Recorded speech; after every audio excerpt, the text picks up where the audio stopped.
Sprezzatura is an old Italian concept, the art of effortlessness, of mastery so internalized it appears natural. Not casual, not careless, but controlled ease. Few professional athletes embody this as clearly as figure skater Alysa Liu. Her journey toward winning gold at the 2026 Winter Olympic Games in Cortina, Italy, teaches us something deeper about craft and identity. It's a lesson about Sprezzatura. My name is Casey, and on this channel, I analyze women's sports through the lens of culture, identity, and long-term mastery. Not headlines, not drama, but the deeper structures that create sustainable excellence. Alysa's journey, especially her decision to step away from figure skating, is one of the clearest modern examples of Sprezzatura in action.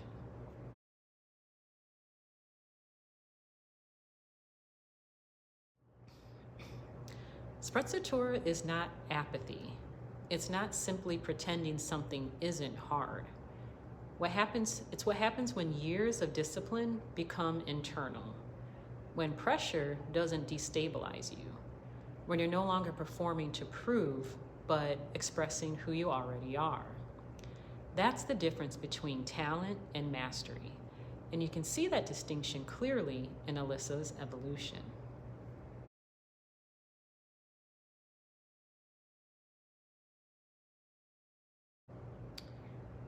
Alysa was a prodigy, youngest U.S. national champion, technically advanced early, thrust into global attention before most teenagers understand who they are.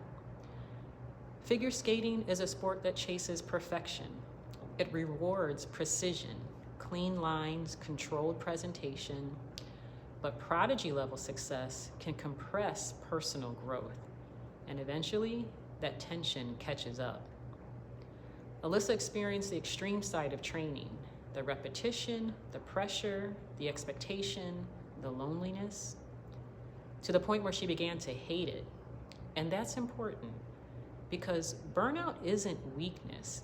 It's often a sign that identity has been eclipsed by performance.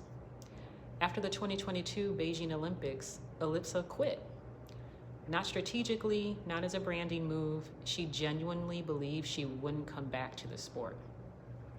That level of separation takes courage.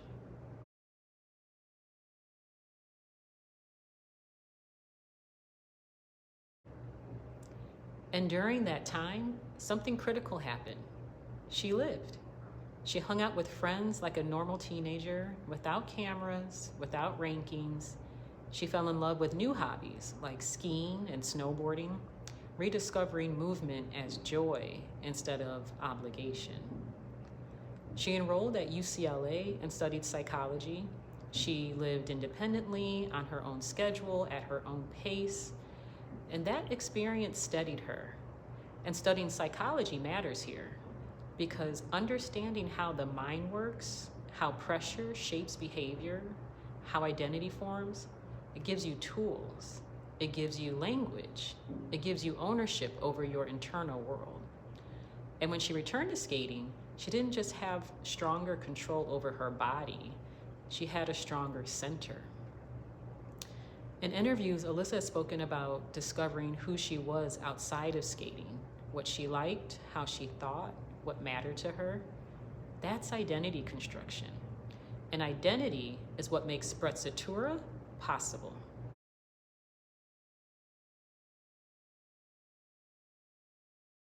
When she decided to return to skating, she didn't come back as a version of her former self trying to reclaim status.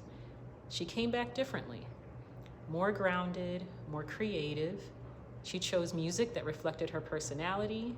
She embraced a look that felt entirely her own, a smiley piercing, dyed brunette and blonde rings around her hair, which she once described as wanting to look like the rings of a tree. But these details matter because in a sport built on aesthetic conformity, she allowed herself to be visually unconventional and completely comfortable. Nothing about her presentation felt forced. It felt owned. And that comfort translates into performance.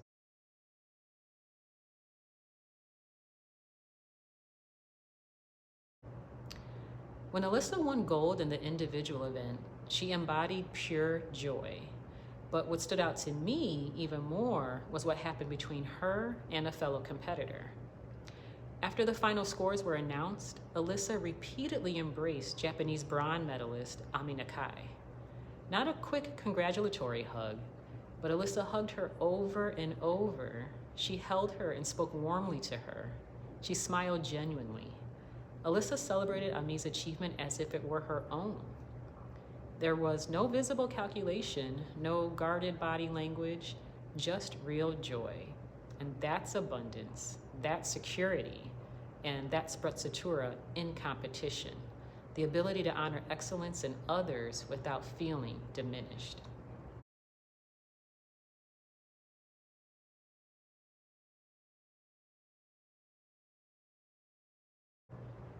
In interviews, Alysa often doesn't give the politically correct response or rush to fill silence. There's a lightness to her, and if she doesn't have an answer, she says so. She takes her time, she reflects, she's comfortable thinking in silence. And when she's ready, she expresses what she truly believes. That's psychological steadiness, and it's rare in environments built on immediacy.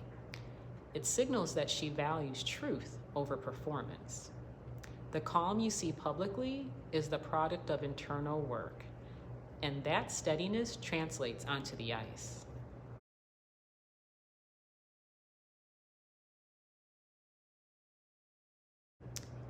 This isn't just about figure skating, because women's sports are entering an era where identity, ownership, and longevity matter more than sudden success.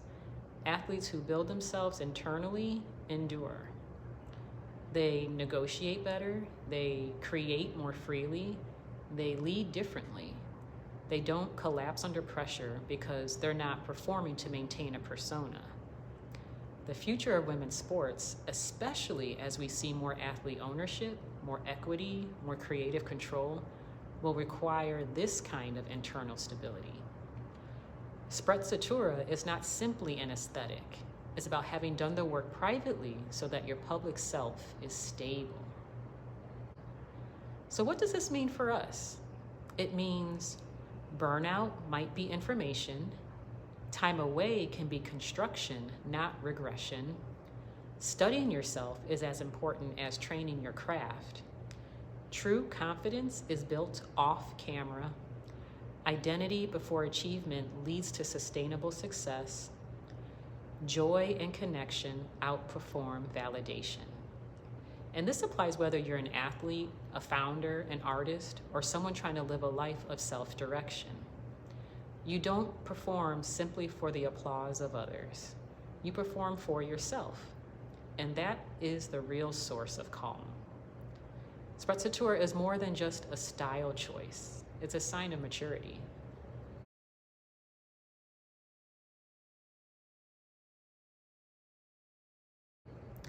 Alysa Liu didn't return to skating to win medals. She returned because she wanted to skate her way, and the medals followed.